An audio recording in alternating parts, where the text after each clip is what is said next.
पुरानी फिल्मों की तरह आधे फटे नोट, कोडवर्ड से हुई ड्रग्स की डिलीवरी। दिल्ली में जब्त 7600 करोड़ की ड्रग्स पर बड़ा खुलासा। कैसे हुई इस धंधे में दोस्त की एंट्री? भारत भेजा ड्रग्स, अब पता चला कौन है मास्टरमाइंड। ये कहानी कोई फिल्मी नहीं बल्कि दिल्ली में पकड़े गए हजारों करोड़ के ड्रग्स का मामला है। सुनने में थोड़ी बॉलीवुड की स्टोरी ही लगेगी, लेकिन ये मामला बिल्कुल सच है। क्या है पूरी कहानी, सुनिए। दिल्ली पुलिस के मुताबिक गैंग के ज्यादातर सदस्य एक दूसरे को पहचानते तक नहीं थे। कोकीन के कंसाइनमेंट की डिलीवरी पुरानी फिल्मों की तरह कोडवर्ड, फटे नोट और उनके नंबर के जरिए होती थी। साथ ही कोडवर्ड में क्वांटिटी और लोकेशन छुपी होती थी। विदेश से दिल्ली में 2 बार कोकीन का कंसाइनमेंट आया था। इसके अलावा कार्टेल के हर सदस्य का काम और हिस्सा विदेश में बैठा आका तय करता था। दिल्ली आई कोकीन को 2 बार पैक किया गया था, जिससे पुलिस को धोखा दिया जा सके। कार्टेल के लोग आपस में बात करने के लिए पेड ऐप का इस्तेमाल करते थे। आरोपी तुषार गोयल ने 2 बार दिल्ली एनसीआर कोकीन की डिलीवरी ली थी। दिल्ली कैसे पहुंचा इतना ड्रग्स? 5000 करोड़ ड्रग्स तस्करी मामले में बड़ा खुलासा हुआ है।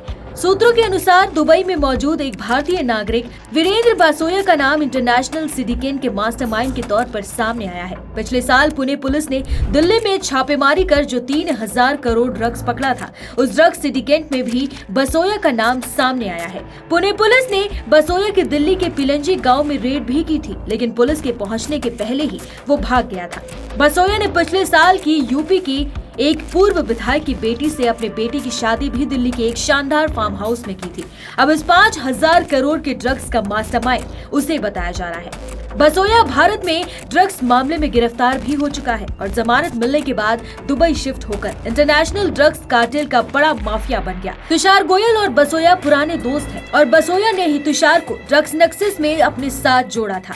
बासोया ने कोकीन की खेप की डिलीवरी के बदले 3 करोड़ की एक डील भी की थी।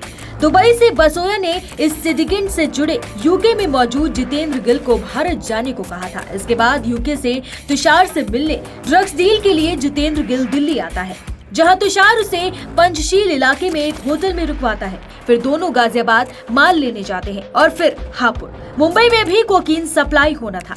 बासोया लंबे वक्त से दुबई से कोकीन की डील से जुड़ा हुआ बताया जाता है। इंटरनेशनल एजेंसियों को वीरेंद्र बासोया को लेकर जानकारी शेयर किए गए हैं ताकि उसे दुबई में दबोचा जा सके। वीरेंद्र के डी कंपनी लिंक भी खंगाले जा रहे हैं। जैसे ही दिल्ली से जितेंद्र गिल पंजाब पहुंचा, स्पेशल सेल ने पहले उसकी एलओसी यानी लुकआउट सर्कुलर जारी करवाया और उसे गिरफ्तार किया गया। दिल्ली पुलिस स्पेशल सेल ने अमृतसर एयरपोर्ट से जितेंद्र पाल सिंह उर्फ जस्सी को गिरफ्तार किया है। जस्सी यूके भागने की फिराक में था, लेकिन इसके खिलाफ स्पेशल सेल ने एलओसी जारी की हुई थी। जस्सी यूके में बीते 17 साल से रह रहा है। इसके पास यूके का ग्रीन कार्ड भी है। ड्रग केस में यूके कनेक्शन सामने आया है। दिल्ली पुलिस सेल ने 2 अक्टूबर को 5000 करोड़ की कोकीन पकड़ी थी और 4 लोगों को इस मामले में अब तक गिरफ्तार किया था। जस्सी के तौर पर ये 5वीं गिरफ्तारी है। ये पैन इंडिया मॉड्यूल है। इस ड्रग सिंडिकेट के पीछे पूरे हिंदुस्तान में सप्लाई होना था। नमकीन के पैकेट में मिली थी 200 किलो कोकीन।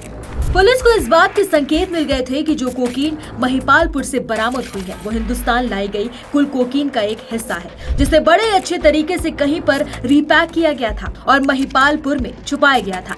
इन्वेस्टिगेशन के दौरान पुलिस को पश्चिमी दिल्ली के रमेश पार्क इलाके की गोदाम के बारे में पता चला और जब पुलिस की टीम वहां पहुंची तो वहां से पुलिस ने नमकीन के पैकेट में छुपाई गई 200 किलो कोकीन बरामद की।